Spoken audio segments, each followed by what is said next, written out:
Hello everybody, my name is Gary Yao, and today I would like to give you a little bit of explanation why we believe that interest rates are actually going to go down and the housing market is going to remain strong for this foreseeable future.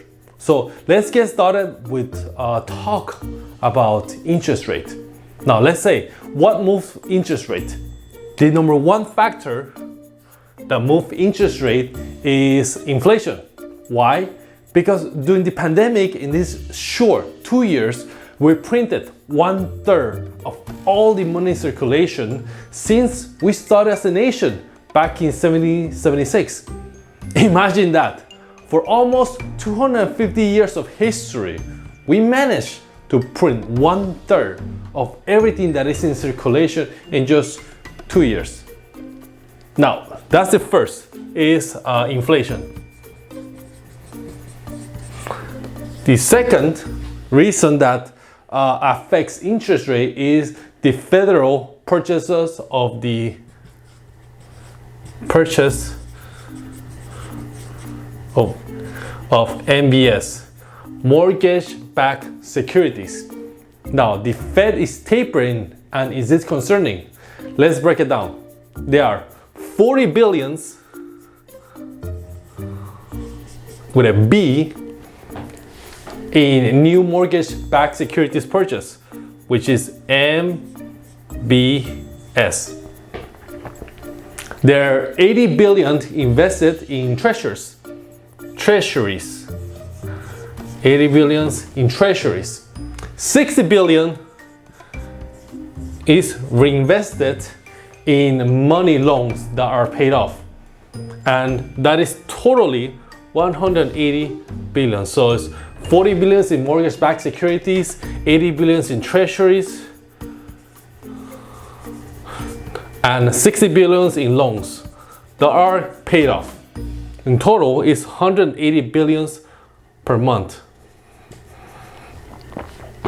The Fed has $8 trillion in money invested in mortgages, and they are not lowering that amount. So what is being taped in this is just part of the 80 billion. This is going to be taped, meaning that they will stop buying the securities, which will effectively rise interest rate. So what happens when the Fed start raising interest rate? One is they tighten the credit.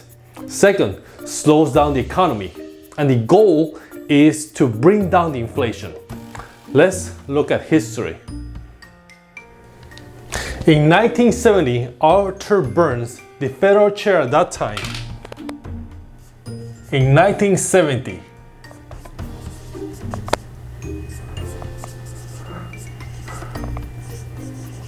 Burns was the federal chairman. He ignored the inflation, which rose rapidly. He insisted that inflation would be transitory. Sound familiar? Year over year, the inflation ballooned from 70% in 1978 to 40% by the time he left office in 1980. High inflation caused mortgage rates to rise from 12% to 18%.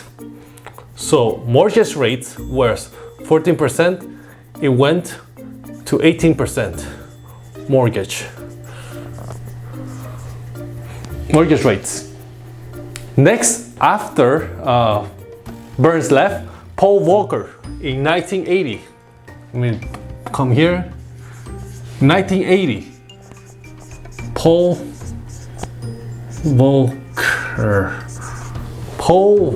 Volcker fights inflation. He hiked the Federal Reserve Fund rate from 11% to 20% in 2 years. So he increased the Federal Reserve interest rate from 20%, and he hiked it to 20%, all within 2 years. Compare that to today's 5.5%. The inflation, it did react. It dropped from 14% to 7% inflation. Let me change this marker.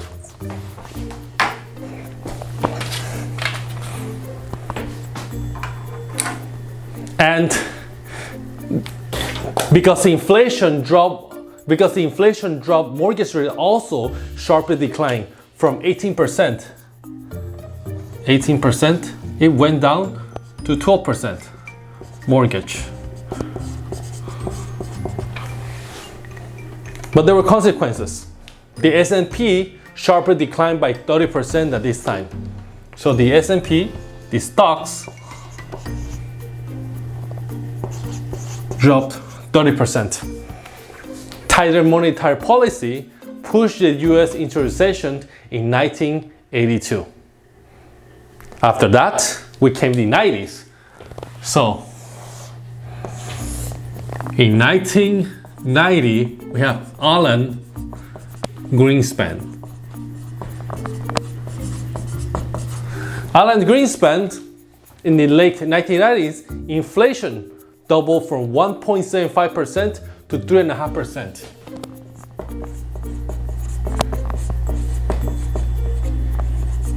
Inflation. High inflation rates caused mortgage to rise from 7% to 8.5% mortgage. So when mortgage rose, unlike Burns, Greenspan took an action in the mid-1990s and hiked the Federal Reserve funds from 1.75 to match inflation. So it went from 4.75% to 6.5% Fed rate, the federal rate. Inflation responded and dropped from 3.5 to 1% inflation. Very good. And from there, the mortgage rates dropped from 8.5 to 5.5%, sparkling a huge refinance boom actually. 4.5 to 5.5 mortgage. That is oil. And the US entered recession in 2001. Let's jump to today though. Today, with Jerome Powell. That's one L. So under Jerome Powell, high inflation caused the mortgage rates to rise from 2.25% to 3.375%. The Fed is currently tapering this inflation. In fact, they decided not to purchase any more of these mortgage-backed securities, meaning that, well, the interest rate are going to keep going higher. As of now, the interest rate is actually 5.5% Fed rate, right? And with this, we are seeing that we have some uncertainty of what's going to happen because Jerome Powell mentioned that this inflation is going to be transitory. The inflation went from 1.75% to right now 8.4% inflation. Inflation. Again, as I mentioned, the Fed is currently tapering the purchase of mortgage bonds and securities, and it will not hike or reduce its purchase anytime soon. It is done tapering back in March, and it will begin hiking the rates in May. As of now, the Fed announced 3 hikes. We have in 2020, in this year 2022, and 3 more in 2023. Inflation and interest rates can still rise until the Fed acts differently.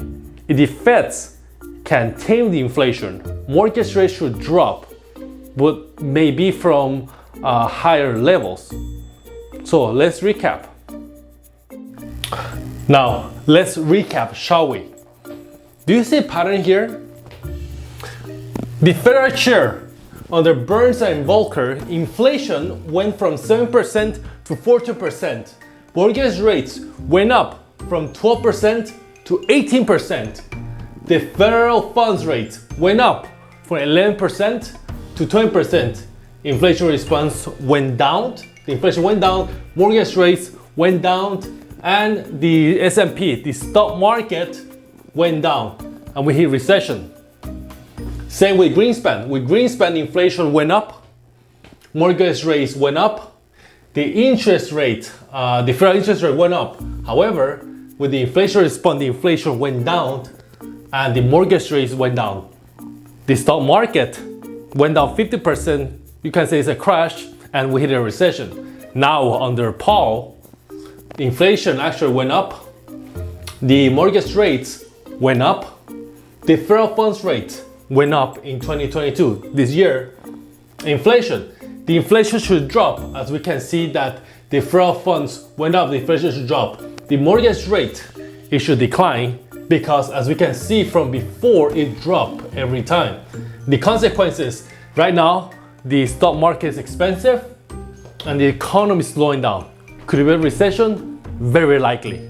Do you see a pattern here that things following history, we can see that interest rate will drop here, which will cause a refinance frenzy next year, and the strong market is going to, well, not the stock market, the housing market is going to be strong.